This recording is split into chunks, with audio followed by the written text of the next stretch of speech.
பலமுறை மீண்டும் போவார், விசாரணைகள் நடக்கும். கேள்வி கேட்டீங்கன்னா பதில் சொல்ல தெரியாது சார். அதனால நீங்க மற்றவங்களை டீல் பண்ற மாதிரி அவரை டீல் பண்ணினீங்கன்னா அவருக்கு சைக்கலாஜிக்கல் ட்ரீட்மெண்ட் எல்லாம் இருக்காது. ஒரு பெரிய பட்டியலை கொடுத்து இதுக்கெல்லாம் பதில் சொல்லுங்கன்னு சொன்னீங்கன்னா சொல்ல தெரியாது. அவர் ஒரு நடிகர், ஒரு கிளிப்பிள்ளை. நீங்க சொல்லித்தரதை அப்படியே சொல்லும். சுயமா சிந்திச்சு பேசுமான்னா பேசாது. பல்வேறு தடவை அவர் டெல்லி போக வேண்டி இருக்குங்கிறதையும் நான் சொல்லிடுறேன். அவர்களுக்கு தேவையான ரிசல்ட் பெறுவதற்கான அனைத்து முயற்சிகளிலும் பாரதிய ஜனதா ஈடுபட்டு இருக்கிறது. கேஸ் முடியாது. அந்த எண்ணம் தயவு செஞ்சு நீங்க வச்சுக்காது. யாருக்குமே முடிச்சு கொடுத்த வரலாறு பிஜேபிக்கு கிடையவே கிடையாது. அவன்கிட்ட செட்டில்மெண்ட்டை வாங்கிட்டு வேலையை முடிச்சிருப்பாங்க, வேறெல்லாம் ஒன்றும் நடந்திருக்காது. லைவ் பாலிடிக்ஸ்ல இருக்கக்கூடியவங்களது இன்னார் கேஸ் முடித்து வைக்கப்பட்டதுன்னு நீங்க பாரதிய ஜனதா கட்சி காலத்தில் போடப்பட்ட வழக்குகள்ல இப்ப லைவ் பாலிடிக்ஸ்ல இருக்கக்கூடிய எதிர்கட்சியில் இருக்கக்கூடியவர்களோ அல்லது ஆளுங்கட்சியில் இருக்கக்கூடியவர்களோ அல்லது அவர்கள் கூட்டணியில் இருக்கக்கூடியவர்களோ போடப்பட்டிருக்கக்கூடிய வழக்கு யாருடைய ஒரு வழக்காவது முடிக்கப்பட்டு வைத்திருக்கிறதா? உங்களுக்கான பிரச்சனைகள்லயே உங்களுடைய குரல்களை நீங்க ஒலிக்காம விடுறீங்க, கேட்காம விடுறீங்க, உரிமைகளை கேட்காம விடுறீங்க. இப்போ அந்த ஜனநாயகன் படத்தை பற்றி கேட்கறதுனால சொல்கிறேன், அது ரிவ்யூ கமிட்டிக்கு தான் நாங்கள் அனுப்பிச்சிச்சு. அதுக்கு மேலே இருக்க ரிவ்யூ கமிட்டிக்கு தான் அனுப்பிச்சு. நீ ஏன் தூக்கிட்டு கேஸுக்குன்னு ஓடின உடனே உனக்கு விளம்பரம் தேவைப்பட்டுச்சு. நீ எதிர்பார்த்தது வேற. தமிழ்நாட்டு மக்கள் விவரமானவர்கள். அவங்களுடைய பாஸ்ட் ட்ராக் ரெக்கார்டை பார்த்து தான் முடிவுக்கு வருவாங்க. எதுவுமே எடுத்தோம் கவுத்தோங்கிற முடிவுக்குலாம் அவங்க போக மாட்டாங்க. அதனால் இன்னும் 3 மாதம் இருக்குது. இந்த 3 மாதத்தில் என்னெல்லாம் கமிட்மெண்ட் அவர் கொடுக்குறாரு, என்னெல்லாம் சொன்ன மாதிரி அவர் நடந்துக்க போகிறாரு, எந்த மாதிரியான திட்டங்களை அறிவிக்க போகிறாங்க, அவருக்கு பொதுவான பிரச்சனைகளில் அவர் எதுவுமே நடந்துக்க போகிறாரு, இப்போ ஒரு பெரிய கேள்வி எல்லாருமே கேட்டாங்க.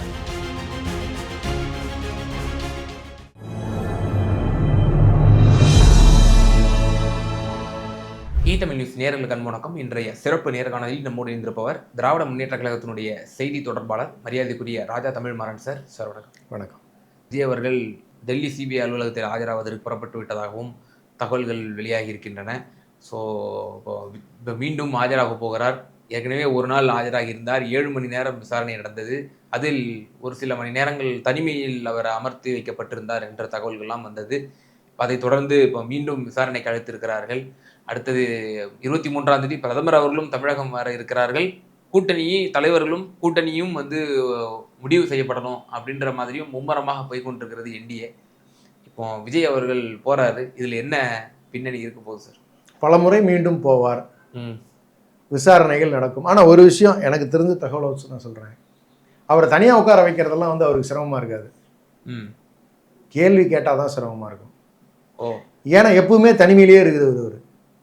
நீங்கள் ஒரு ஷூட்டிங் போனால் கூட எனக்கு தெரிஞ்சது அதுபடி ஒரு 3 மணி நேரம் 4 மணி நேரம் தனியாக இப்படியே உட்காந்துருப்பாரு. யார்ட்டையும் பேசவே மாட்டார். பேச மாட்டார். நீங்கள் பழகிருக்கீங்களா அவர் கூட? பழகின நண்பர்கள் சொன்னதை சொல்கிறேன். சரி சரி பிரதர், அதெல்லாம் அவருக்கு சிரமமாகவே இருக்காது பிரதர். 4 மணி நேரம் 5 மணி நேரம் கூட தனியாக உட்காந்து அப்படி செவுத்த பார்த்துக்கிட்டே உட்காந்துருப்பாரு. தனிமையிலே இருந்து பழக்கப்பட்டவர். ஆனால் கேள்வி கேட்டீங்கன்னா பதில் சொல்ல தெரியாது சார் பிரதர். அதனால நீங்க மற்றவங்களை டீல் பண்ற மாதிரி அவரை டீல் பண்ணினீங்கன்னா அவருக்கு சைக்கலாஜிக்கல் ட்ரீட்மெண்ட் எல்லாம் இருக்காது. அது உறுதி. ஒரு பெரிய பட்டியலை கொடுத்து இதுக்கெல்லாம் பதில் சொல்லுங்கன்னு சொன்னீங்கன்னா சொல்ல தெரியாது. ஆனா யாராவது இந்த கேள்வியெல்லாம் முதல்லயே கொடுத்து ஸ்கிரிப்ட் கொடுத்து அதை டெலிவர் பண்ணுனா அதை டெலிவர் பண்ணுவார். அவர் ஒரு நடிகர், ஒரு கிளிப்பிள்ளை. நீங்க சொல்லித்தரதை அப்படியே சொல்லும். சுயமா சிந்திச்சு பேசுமான்னா பேசாது. அது மாதிரியான ஒரு கேரக்டர். அப்ப இது மாதிரியான விசாரணைகள் பாரதிய ஜனதா அவருக்கு நெருக்கடி கொடுப்பதற்காக முயற்சி எடுத்துக்குமே ஒழிய பல்வேறு தடவை அவர் டெல்லி போக வேண்டி இருக்குங்கிறதையும் நான் சொல்லிடுறேன். அவர்களுக்கு தேவையான ரிசல்ட் பெறுவதற்கான அனைத்து முயற்சிகளிலும் பாரதிய ஜனதா ஈடுபட்டு இருக்கிறது. ஆல்ரெடி நீங்க சொன்ன போல பிளான் ஏ பிளான் பி அந்த இதுபடி தான் போகும். அதான் சொல்றேன். இப்போ அவர் போன பிறகு அவர்கிட்ட கேட்கறது, அவங்க சொல்றதுக்கு ஒத்துழைச்சு அவங்களுடைய பிளானுக்கு ஒத்து போனா அவருக்கு ரிலாக்ஸேஷன் கிடைக்கும். 2வது முறை சொல்றேன், ஆஜராகிறது கம்மியாகும், கேஸ் முடியாது. அந்த எண்ணம் தயவு செஞ்சு நீங்க வச்சுக்காது. யாருக்குமே முடிச்சு கொடுத்த வரலாறு பிஜேபிக்கு கிடையவே கிடையாது. அஜித் பவாருக்கு இன்னைக்கு வரைக்கும் கேஸ் முடிக்கல, சந்திரபாபு நாயுடுக்கு இது வரைக்கும் கேஸ் முடிக்கல, ஆனா ஜெகன்மோகன் ரெட்டிக்கு முடிச்சு வைக்கல. காமன்வெல்த் ஊழல்லாம் அந்த காலத்துல பேசப்பட்டது காங்கிரஸ் ஆட்சி காலத்துல. அது இப்ப அவங்களே முடிச்சு வச்சிட்டாங்கல்ல, சிபிஐ நீதிமன்றமே எதுவுமே போதிய ஆதாரம் இல்லைன்னு சொல்லி முடிச்சு வைங்கன்னு சொல்லி அவங்களே சொல்லிட்டாங்கல்ல. அந்த சம்பந்தப்பட்டவங்களும் இப்ப காங்கிரஸ்லயே இல்லையே. அவங்கள நான் சொல்றது கரண்ட் லைவ் பாலிடிக்ஸ்ல இருக்கிறவங்க யாருடைய கேஸ் முடித்து அதெல்லாம் த்ரெட்டன் பண்ணலாம்ல ஒரு கருவி. அவன் தான் சம்பந்தப்பட்டவன் கட்சியிலே இல்லையே. பிஜேபி போயிட்டான்றீங்களா? ஒன்னு பிஜேபிக்கு போயிட்டான், இல்ல ரிட்டையர் ஆயிட்டான். Okay okay. அவன்கிட்ட செட்டில்மெண்ட் வாங்கிட்டு வேலையை முடிச்சிருப்பாங்க. வேறலாம் ஒன்றும் நடந்திருக்காது. லைவ் பாலிடிக்ஸ்ல இருக்கக்கூடியவங்களுக்கு இன்னார் கேஸ் முடித்து வைக்கப்பட்டதுன்னு நீங்க பாரதிய ஜனதா கட்சி காலத்துல போடப்பட்ட வழக்குகள்ல இப்ப லைவ் பாலிடிக்ஸ்ல இருக்கக்கூடிய எதிர்கட்சியில் இருக்கக்கூடியவர்களோ அல்லது ஆளுங்கட்சியில் இருக்கக்கூடியவர்களோ அல்லது அவர்கள் கூட்டணியில் இருக்கக்கூடியவர்களோ போடப்பட்டிருக்கக்கூடிய வழக்கு யாருடைய ஒரு வழக்காவது முடிக்கப்பட்டு வைத்திருக்கிறதா? இல்லையே. மிரட்டுவதற்காக ஒன்று இடி கேஸு இல்லை சிபிஐ கேஸு, இது ரெண்டுல ஏதாவது ஒன்று அவங்க வழிக்கு கொண்டு வரத்துக்கு வழக்கு போடுறது அவங்களுடைய வழக்கம். அது விஜய்க்கு நடக்குது, அவ்வளோதான். இப்போ விசாரணை இப்போ நாளைக்கு நடக்க போகுது. இப்போ எத்தனை நாட்கள் வரைக்கும் இப்போ செல்வதற்கான வாய்ப்புகள் இருக்கு? தொடர்ச்சியா அடுத்தடுத்து அவருடைய ஒத்துழைப்பை பொறுத்து இருக்கிறது. ஓ ஓகே. அன்புமணி ராமதாஸ் மாதிரி, ஐயா நீங்க சொல்றதெல்லாம் நான் ஒத்துக்கிறேன் ஐயா, எங்க அப்பா எல்லாம் என்னங்க ஐயா, நான் யாரை வேணாலும் உங்களுக்காகலாம் தூக்கி போடுவேன், அதெல்லாம் நீங்க ஒன்றும் கவலைப்படாதீங்க, என்னை மட்டும் காப்பாற்றி விட்டுருங்கன்னு சொல்லிட்டு வரவரா இருந்தாருன்னா உடனே வந்துருவாரு. ஏதாவது டிமாண்ட் வந்து மீட் அவுட் ஆகல, இல்ல அப்படிலாம் சிரமங்க, வேண்டாங்க, பிரச்சனை ஆயிருங்க அப்படின்னு சொல்லிலாம் நடக்கிற மாதிரி இருந்துச்சுன்னு சொல்லி சொன்னா டைம் டிலே இருக்கும். இப்போ நீ தான் சொன்னீங்க இந்த இதெல்லாம் காரணம் ஆதவ அர்ஜுனா தான், ஆதவ அர்ஜுனா தான் அப்படி சிக்க வச்சிட்டாரு அப்படின்னு சொல்லி. அவர் ஏதாவது டெல்லியில் லாபி பண்ணி ஏதாவது ரிலாக்ஸேஷனோ அல்லது தளபதிக்கு ஏதாவது கொஞ்சம் பண்ணி கொடுங்க, எந்த ரிலாக்ஸேஷனாக இருந்தாலும் அவர்கள் சொல்வதை கேட்டால் மட்டும்தான் ரிலாக்ஸேஷனே கிடைக்கும், இல்லைன்னா கிடைக்காது கிடைக்காது கிடைக்காது. ஆதவ அர்ஜுனா சேஃபு. ஓகே. இல்ல அப்ப ஆதவ அர்ஜுனாவுக்கு என்ன இன்டென்ஷன்? அவர் திட்டமிட்டே புகுத்தப்பட்டிருக்காரா? அவர் திட்டமிட்டே அவர் வந்து இப்படிப்பட்ட ஆதவ அர்ஜுனாவினுடைய மாமனார் சொத்துக்கள் என்ஃபோர்ஸ்மெண்ட் டைரக்டரேட்ல எத்தனாயிரம் கோடி ரூபாய் அட்டாச் பண்ணப்பட்டிருக்கு, நீங்க லிஸ்ட் எடுத்து ஆன்லைன்ல செக் பண்ணுங்களேன். ஓகே. இந்த மீடியாவில் இருக்கக்கூடிய நண்பர்களுக்கு நான் சொல்றேன், தயவு செஞ்சு properties attached by enforcement directorate belonging to Martin group of companies அப்படின்னு நீங்க கூகுளில் போய் சர்ச் பண்ணுங்க, இல்லை சாட் ஜிபிடிட்ட கேளுங்க, பெர்ப்ளெக்சிட்டியில் கேளுங்க, ஜெமினியில் போய் கேளுங்க, வரிசையாக எவ்வளோ ப்ராப்பர்ட்டி அட்டாச் பண்ணியிருக்குன்னு சொல்லும், எந்தெந்த காலகட்டத்தில் அட்டாச் பண்ணியிருக்குங்கிறத சொல்லும். ஆனால் பல்கா ஒரு 6000 கோடி பிஜேபிக்கும் 590 கோடி திமுகவுக்கும் கொடுத்துருக்காரு சார். எவ்வளோ பெரிய விஷயம் சார். அது எலெக்ஷன் ஃபண்டிங் எல்லாரும் பண்றது தானேங்க, எல்லாரும் பண்றது தானே, எல்லா பிசினஸ் கம்யூனிட்டியும் பண்றது தானே. அது எப்படி செலக்டிவா? ஆனா கேஸ்ல ரிலாக்ஸேஷன் கூடாதுல்ல, ஏன் வாங்க கூடாது? அலௌடு பை ரூல் தானே. நீங்க சட்டமா தானே அதை வாங்கிக்க சொல்லி சொல்றீங்க, பாண்டா தானே வாங்கி கொடுக்குறாங்க. யார் கொடுக்குறாங்கன்னு கூட தெரியாதுல்ல நமக்கு. கொடுக்கறது தெரியாது. நீங்க அந்த பாண்ட் வாங்கி 90 கோடி அந்த பாண்ட் வாங்கி அது எந்த தொகையாக, அது எந்த அவர் வாங்கின பாண்டினுடைய வேல்யூ என்னங்கிறது கோர்ட்ல சொன்னதுனால தெரியும். அது பாருங்க பிஜேபியோட பிளான், அது அதான் கடுமையா கண்டிச்சாங்க. நீங்க யாருன்னே சொல்லாம நீங்க அந்த பாண்டை வாங்கி நீங்க எந்த பார்ட்டிக்கு வேணாலும் ஃபண்டிங் பண்ணலாம், உங்க பேரே வராதுன்னு சொன்னாங்கல்ல. அது என்ன அர்த்தம்? அது இல்ல பட் நான் என்ன கேட்கிறேன், இப்போ மார்டின் இருக்காரு, அவர் 590 கோடி பல்கான ஒரு அமௌண்ட், 590 கோடியில் 1000 கோடி இருக்கட்டும், 2000 கோடி, 6000 கோடி பிஜேபி கொடுத்திருக்காரு, எவ்வளவு வேணாலும் இருக்கட்டும் sir. when it is allowed under law, நீங்க அது வாங்குறது தப்பு கிடையாது. தேர்தல் பரப்புரைக்கு தேவைப்படுகிறதா தொழிலதிபர்கள் கொடுக்கின்ற வழக்கம் உண்டு, ரைட்டுங்களா? அதுல என்ன போய் நீங்க தப்பு சொல்ல முடியும்? சட்டத்துக்கு புறம்பா லஞ்சம் வாங்கினா தப்பு. சட்டத்துக்குட்பட்டு தேர்தல் நிதி வாங்குவதற்கு ஒரு வரைமுறையை நிர்ணயம் பண்ணியிருக்கிற அரசு, அதன் மூலியமா ஒன்றிய அரசு உருவாக்கின சட்டம். தமிழ்நாடு அரசு தன்னுடைய சாதகத்துக்கு எதுவும் பண்ணிக்கல சார். சுப்ரீம் கோர்ட்ல ஒரு பக்கம் ஃபைட் பண்ணுவோம், அதே சமயத்துல அதையே பயன்படுத்தி நம்ம எதுக்கு ஃபைட் பண்ணுவோம்? எலக்ட்ரல் பாண்டுக்கு. ஆமா, எலக்ட்ரல் பாண்ட் நீங்க அதுக்காக நீங்க பயன்படுத்தாம இருக்க முடியுமா என்ன? நிதி வாங்கினா நீங்க பேப்பர் விளம்பரம் கொடுக்குறோம்ல, இதுக்கெல்லாம் எந்த ஃபண்ட் யூஸ் அதான் பண்றது? சார். மக்களுக்கு கொடுக்கக்கூடிய அதான் செய்திய சார். இப்ப சிபிஎம் நீங்க வாங்கினதா நீங்க கேட்க முடியுமா? அவங்க சொல்றாங்க பாருங்க, நாங்க வந்து இது வரைக்கும் எலக்ட்ரல் பாண்ட்ல ஒரு பைசா கூட வாங்கல. அந்த வந்திருக்கக்கூடிய அந்த லிஸ்ட்ல பாக்குறோம் சிபிஎம் கட்சிங்கிற பேரே இல்ல அதுல. இப்போ அவங்களுக்கு தான் அந்த தார்மீக தொழிலதிபர்கள் கொடுக்க விரும்பணும், அவர்கள் கொடுக்க விரும்பல, இவர்களுக்கு தேவைப்படல. ஏன்னா எங்கேயும் ஆளுங்கட்சியா இருக்கிற சூழல் அவங்களுக்கு இல்ல. கேரளால இல்லையா? கேரளால மட்டும் இருக்காங்க. கேரளால வந்து அவங்களோட வேற சோர்ஸ் ஆஃப் ரெவன்யூ வச்சிருக்காங்கல்ல. நான் கேட்கறது மற்ற மாநிலங்கள் கேட்குறேன். ரூலிங் பார்ட்டியா இருக்கும்போது அவங்களுக்கான தேவைகள் இருக்க செய்யும், அதை மீட் அவுட் பண்ணிக்கிறாங்க. கண்டினியூஸா பவர்ல வந்துட்டு இருக்காரு. அங்க தேவைப்படுறதுக்கான வாய்ப்புகள் கம்மி. மற்ற இடங்களை நான் கேட்கிறேன் சார். அப்போ திரு ஆதவர்ஜுனா அந்த மார்டின் குரூப் ஆஃப் கம்பெனி குடிமை பாஜக கையில இருக்கு அப்படின்ற ஒரு கருத்து சொல்றீங்க. ஆமா. சோ அப்போ ஆதவர்ஜுனாவை கருவியா பயன்படுத்துது பாரதிய ஜனதா. அப்படிதான். அப்ப அதை வந்து விஜய்கிட்ட காவு வாங்குறாரு. ஆமா அப்படின்றீங்க. வேற என்ன சொல்ல முடியும் நீங்க? நான் கேட்கிறேன், அந்த கேஸுடைய நரேஷனை மீண்டும் ஞாபகப்படுத்துறேன் உங்களுக்கு. அதிமுகவினுடைய ஒரு கிளைக்கழக செயலாளராக இருக்கக்கூடியவர் போய் சுப்ரீம் கோர்ட்டில் கேஸ் போடுறேன்னே சொல்லாமல் அவர்கிட்ட கையெழுத்து வாங்கிட்டு வந்துட்டாரு. அந்த கேஸை கொண்டு போய் சீனியர் கவுன்சில் பல லட்சங்கள் கொடுத்து அப்பியர் ஆக வச்சது யாரு? ஆதவர்ஜுனா தானே செஞ்சாப்ல. அந்த தீர்ப்புல தானே இவங்களுக்கு வருது. இன்ஃபேக்ட் அந்த கோர்ட்ல இந்த சம்பந்தப்பட்ட நபர், வழக்கு தொடுத்திருக்கக்கூடிய நபர், தனக்கு இந்த வழக்கு தொடுத்ததே தெரியாதுன்னு ஸ்டேட்மெண்டே கொடுத்தாருல. அதெல்லாம் கோர்ட்டு காத முடியுச்சு. பாரதிய ஜனதாவோட இன்ஸ்ட்ரக்ஷன் ஒரே ஒரு பேப்பரை கையெழுத்து வாங்கிட்டு வந்து கந்தசாமி ராமசாமி பேரில் போடியா நான் பார்த்துக்கிறேன்னா, ஐயா நீங்க சொன்னா சரிங்க ஐயா நான் வாங்கிட்டு வந்துடுறேங்கய்யான்னு சொல்லி பிடிச்சி வாங்கிட்டு வந்துட்டாரு. அப்ப பழனிசாமி ஐயா அதுக்கு உதவி, கூட்டணிக்கு வரணும், கொண்டு வரணுங்கிறதுக்காக. அதுக்கு தான் அதிமுக காரங்க அந்த இடத்துல பயன்பட்டாங்க. ஆதவர்ஜுனா ஒரு கருவி கொண்டு போய் கோர்ட்ல போட்டாச்சு. ஆர்கியூமெண்ட் முடிஞ்சது. என்ன தீர்ப்பு வந்துச்சு? டைம் கேப்பே கொடுக்காம விசாரிக்காம ஸ்ட்ரெயிட்டா தீர்ப்பு என்ன வந்துச்சு? ஒன் மேன் கமிஷனை கலைத்து விடுங்கள், மேற்கொண்டு மாநில அரசு எந்த விசாரணையும் செய்யக்கூடாது. அந்த ஸ்பெஷல் இன்வெஸ்டிகேஷன் டீமையும் எஸ்ஐடி கலைச்சாச்சு. எல்லாத்தையும் சிபிஐ பார்த்துக்கும். என்னங்க ஆடுறது? அப்ப இது அவர்களுடைய இன்ஃப்ளூயன்ஸ்ல கேஸ் போட்டவனே எனக்கு தெரியாதுங்கிறான். நீங்க எப்படி அந்த கேஸ் எடுத்து நடத்துவீங்க?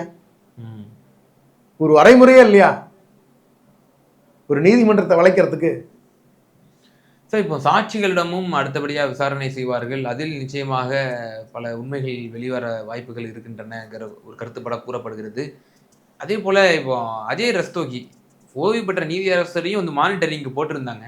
அவரோட ரோல் எந்த அளவுக்கு இந்த விசாரணையில் இருக்கு அப்படிங்கிறதே ஒரு கேள்விக்குறியா இருக்கு. வந்த வெர்டிக்ட் வந்த புதுசுல அஜய் ரஸ்தோகியா யாரு அப்படின்னு சொல்லி ஆப்ரேஷன் பண்ணி பார்த்தாங்க. ஆனா அதுக்கப்புறம் அவரோட ரோலே தெரியல. கிட்டத்தட்ட 2-3 மாசம் ஆயிடுச்சு. இல்ல அது எல்லாமே மாசம் வந்து சுப்ரீம் கோர்ட்ல அவர் வந்து அறிக்கை தாக்கல் செய்வார் அப்படின்லாம் சொன்னாங்க. எல்லாமே கண் துடைப்பு தான். அது எதுக்காகன்னு சொல்லி சொன்னா அந்த கோர்ட்டுக்கு சப்மிட் பண்ற ரிப்போர்ட் அவங்களுக்கு சாதகமா இருக்கணுங்கிறதுனால அவங்கள வச்சுக்கிட்டாங்க. அவ்வளவுதான். அதை வெரிஃபை பண்றதுக்கு ஒரு சோர்ஸ் வேணும்ல. நேராக சப்மிட் ஆயிடுச்சுன்னு வச்சுக்கோங்க, அதை கூப்பிட்டு வச்சு என்னன்னு கேட்டு இங்க வந்து கையெழுத்து வாங்கிட்டு போன்னு சொல்ற மாதிரி தான். எதுவுமே இப்போ ஃபைல் ஆகாது. இது பாட்டு இங்கே ஓடிக்கிட்டே இருக்கும். எந்த சந்தேகம் நீங்க பார்க்க தானே போறீங்க. இல்லை, இன்னொரு கருத்து சொல்லப்படுது. இப்போ மாசம் இவர் வந்து அறிக்கை தாக்கல் செய்வாரு அப்படின்ற ஒரு அம்சத்தை இதுல கொண்டு வந்ததன் மூலியமாகவே விசாரணையை இன்னும் நல்லா இழுத்தடிக்கிறதுக்கு தான் அப்படின்ற மாதிரி. நான் விசாரணை முடியாதுன்னு தான் சொல்றேனே. நான் சார்ஜ் ஷீட் லெவலுக்கு வர்றதுக்கே வருஷக்கணக்காகும். இன்னும் வருஷம் ஆகும்ன்றீங்க? வருஷ கணக்காகும், பல வருஷம் ஆகும். நீங்க 2009 அன்புமணி கேஸுக்கு 2021 சார்ஜ் ஷீட்டு 14 வருஷம் கழிச்சு. என்ன மாதிரியான விசாரணை அதெல்லாம்? அது அநியாயம் இல்லை அதெல்லாம். அதனால அவர்களை பொறுத்த வரையில மிரட்டிக்கிட்டே இருக்கணும், ஃபைலில் கேஸை போட்டு வச்சுக்கணும். எந்த விசாரணையும் அவங்களுக்கு ஏற்ற மாதிரி வந்துச்சுன்னா ஒரு டைரக்ஷன், அவங்களுக்கு ஏற்ற மாதிரி வரலைன்னா இப்படி சொல்ல வை, மிரட்டு, தொடர்ச்சி அது நடந்துக்கிட்டே இருக்கும். இது இவங்களுடைய வழக்கம். ஆனால் விஜய் பொறுத்த வரைக்கும் அவருடைய தலையெழுத்து ஒத்துழைக்கிறத தவிர அவருக்கு வேறு வழியே கிடையாதுங்கிறதான் எனக்கு தெரியுது. இறுதியான ஒரே ஒரு கேள்வி, இப்போ ஜனநாயகன் படமும் ஒரு பக்கம் சுப்ரீம் கோர்ட்டு விசாரிக்க மாட்டேன்னு சொல்லிடுச்சு, கீழமை நீதிமன்றம் தான் விசாரிக்க போகுது, 20ஆம் தேதி விசாரிக்க சொல்லி உச்சநீதிமன்றம் அறிவுறுத்தி இருக்கிறது, அதுவும் ஒரு பக்கம் போய் கொண்டிருக்கிறது. ஜனநாயகன் படத்தை ரிலீஸ் பண்ணுறதுலையும் ஒரு சிக்கல், தொடர்ந்து பல சிக்கல்களை வந்து பல கோணத்தில் சந்திச்சுட்டு வர்றாரு திரு விஜய் அவர்கள். இதெல்லாம் அவருக்கு ஒரு பொலிட்டிக்கலாக ஒரு கெயின் கொடுக்கும்னு நினைக்கிறீங்களா? இப்போதைக்கு எந்த கன்க்ளூஷனுமே சொல்ல முடியாது. ஏன்னா தமிழ்நாட்டு மக்கள் விவரமானவர்கள், அவங்களுடைய பாஸ்ட் ட்ராக் ரெக்கார்டை பார்த்து தான் முடிவுக்கு வருவாங்க. எதுவுமே வந்து எடுத்தோம் கவுத்தோங்கிற முடிவுக்கெல்லாம் அவங்க போக மாட்டாங்க. அதனால் இன்னும் 3 மாதம் இருக்குது. இந்த 3 மாதத்தில் என்னெல்லாம் கமிட்மெண்ட் அவர் கொடுக்குறாரு, என்னெல்லாம் சொன்ன மாதிரி அவர் நடந்துக்க போகிறாரு, எந்த மாதிரியான திட்டங்களை அறிவிக்க போகிறாங்க, அவருக்கு பொதுவான பிரச்சனைகளில் அவர் எதுவுமே நடந்துக்க போகிறாரு, இப்போவே ஒரு பெரிய கேள்வி எல்லாருமே கேட்டாங்க. உங்களுக்கான பிரச்சனைகள்லேயே உங்களுடைய குரல்களை நீங்கள் ஒலிக்காமல் விடுறீங்க, கேட்காம விடுறீங்க, உரிமைகளை கேட்காம விடுறீங்க. இப்போ அந்த ஜனநாயகன் படத்தை பற்றி கேட்கறதுனால சொல்கிறேன், அது ரிவ்யூ கமிட்டிக்கு தான் நாங்கள் அனுப்பிச்சிச்சு. அதுக்கு மேலே இருக்க ரிவ்யூ கமிட்டிக்கு தான் அனுப்பிச்சு. நீ ஏன் தூக்கிட்டு கேஸுக்குன்னு ஓடின உடனே உனக்கு விளம்பரம் தேவைப்பட்டுச்சு, நீ எதிர்பார்த்தது வேற. நீ ரிவ்யூ கமிட்டியில் கொண்டு போய் திரும்ப ப்ரெசென்ட் பண்ணி, சார் எதை நான் கட் பண்ணோம், எது ஆட்சேபனைக்குரியது, அதை நான் நீக்கிக்கிறேன் சார், எனக்கு படத்தை ரிலீஸ் பண்ண விடுங்க சார்னு கேட்டு வாங்கிட்டு வந்துருக்கணும்ல. அப்போ அதுலேயும் விளம்பர நோக்கம் இருக்கு, சம்பாதிக்கணும், அதுக்கு ஒரு ஹைப் கிரியேட் பண்ணலாங்க. ஓகே, மிஸ்கைட் பண்ணாங்க. இல்லைன்னா எதுக்கு கோர்ட்டுக்கு தூக்கிட்டு வர்றீங்க? இது வரைக்கும் எத்தனை படத்துக்கு வந்து ரிவ்யூ கமிட்டிக்கு அமிச்சதோ இல்லை மேலே போய் இதை இல்லை சரி பண்ணுங்கன்னு சொல்லி சொன்னதுக்கோ முடியாதுன்னு தமிழ்நாட்டிலேயோ இந்தியாலேயோ எத்தனை வழக்குகள் போயிருக்கு சொல்லுங்க. இதே கான்சிக்வன்சிஸ் வந்து பராசக்தியும் எதிர்கொண்டுச்சு, கிடைச்சிருச்சு. ஆமாம், 25 கட்டு சரிங்க நாங்கள் கட் பண்ணிக்கிறோம்ட்டாங்க, அவ்வளோதானே. உனக்கு கட் பண்ணுறதுல என்ன சிரமம்? சரி, நீ கட் பண்ண விரும்பலல்ல, இந்தந்த காரணங்களுக்காக நான் கட் பண்ண முடியாதுன்னு ஒரு பப்ளிக் ஸ்டேட்மெண்ட்டையா உன்னால கொடுக்க முடியல? கொடுத்துருக்கணுமா இல்லையா? நீ ஒரு அரசியல்வாதி தானே. நான் இந்த கொள்கைகளை பேசியிருக்கேன், இந்தந்த விஷயங்களை நான் சொல்லியிருக்கேன், இதெல்லாம் எடுக்க சொல்லி சொன்னா என்னால் எடுக்க முடியாது. நான் இந்தியாவில் ரிலீஸ் பண்ணல, வெளிநாடுகளில் நான் ரிலீஸ் பண்றேன். என்னோட ரசிகர்கள் அது அங்கிருந்து டெலிகாஸ்ட் ஆகிறத உலகம் முழுக்க இன்டர்நெட்ல பார்த்துட்டு போறான்னு சொல்ல வேண்டியதானே. தில்லு இருந்தா சொல்லுப்பா. உன் ரசிகர்கள் உனக்கு முக்கியம் தானே, உன் படத்தை அவங்க பார்க்கணும்ல. அந்த நோக்கம்லாம் அவருக்கு இல்லை. 500 கோடி ரூபாயை எப்படி 1000 கோடி ரூபா ஆக்குறது, இந்த படத்துக்கு எப்படி ஹைப்பை கிரியேட் பண்றது, கோர்ட்டுக்கு போறதுனால இது இன்னும் பரபரப்பாகும், நியூஸ் இன்னும் நாள் ஆக ஆக இதுக்கு வந்து இன்னும் வந்து காக்கப்பட்ட பொருளுக்கு மறைத்து வைக்கப்பட்டிருக்கக்கூடிய பொருளுக்கு மதிப்பு கூடும். அதனால ரசிகர்கள்ட்ட நாளைக்கு வந்து 2000 ரூபா 3000 ரூபா 5000 ரூபாய்க்கு டிக்கெட் விற்கலாம். 500 கோடி 1000 கோடி ஆக்குறதுக்கான ஒரு முயற்சி தான் வந்து இவர் தான் அந்த 200 கோடி உச்ச சம்பளத்தில் இருந்து நான் அரசியலுக்கு வருகிறேன்னு சொல்ல உச்சபட்ச நடிகர்னு சொல்றீங்களா? கரியர் உச்சத்துல இருந்து 500 கோடி 1000 கோடி ஆக்குறதுக்காக தான் இந்த ஷோ எல்லாம். இல்லைன்னா கம்முனு ரிவ்யூ கமிட்டியில கொண்டு போய் கட் பண்ற வேண்டியதை கட் பண்ணிட்டு அந்த படத்தை ரிலீஸ் பண்ணிட்டு போயிருக்கலாமே. அப்ப அவரையும் அவருடைய தவறான அணுகுமுறை தெரியுது. அப்ப இது மாதிரி தவறான அணுகுமுறை இருக்கக்கூடியவர், தன்னுடைய உரிமைகளுக்காக பேசாதவர் எப்படி மக்களோட பிரச்சனைகளுக்கு வந்து பேசுவார் நம்ம நினைக்க முடியும்?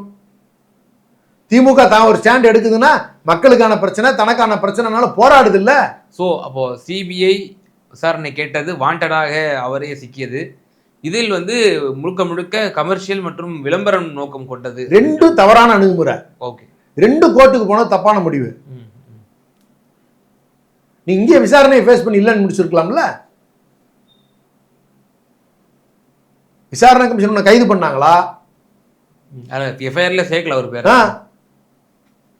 உன்னை கூப்பிட்டு விசாரிக்க கூட கிடையாது முதல்ல. ஏன்னா சிஎம் அதில் ரொம்ப தெளிவாக இருந்தாங்க. அது வந்து ஒரு அரசியல் நிகழ்வு, அதில் உண்மை யார் என்ன ஏதுங்கிறத கரெக்டாக தெரிஞ்சுக்க முடிவெடுக்க கூடாது. முதல்ல விசாரணையை முடிச்சுட்டு அப்புறமா நம்ம அடுத்த கட்ட நடவடிக்கைக்கு போலான்னு சொல்லி தான் சொன்னாங்களே.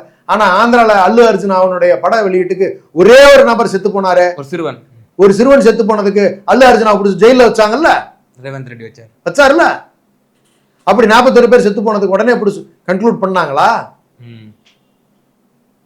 எனக்குமா அப்படின்னா நீங்க எவ்வளவு கௌரவமா எவ்வளவு கண்ணியமா முதலமைச்சர் அவர்கள் அவசரப்படாதீங்க,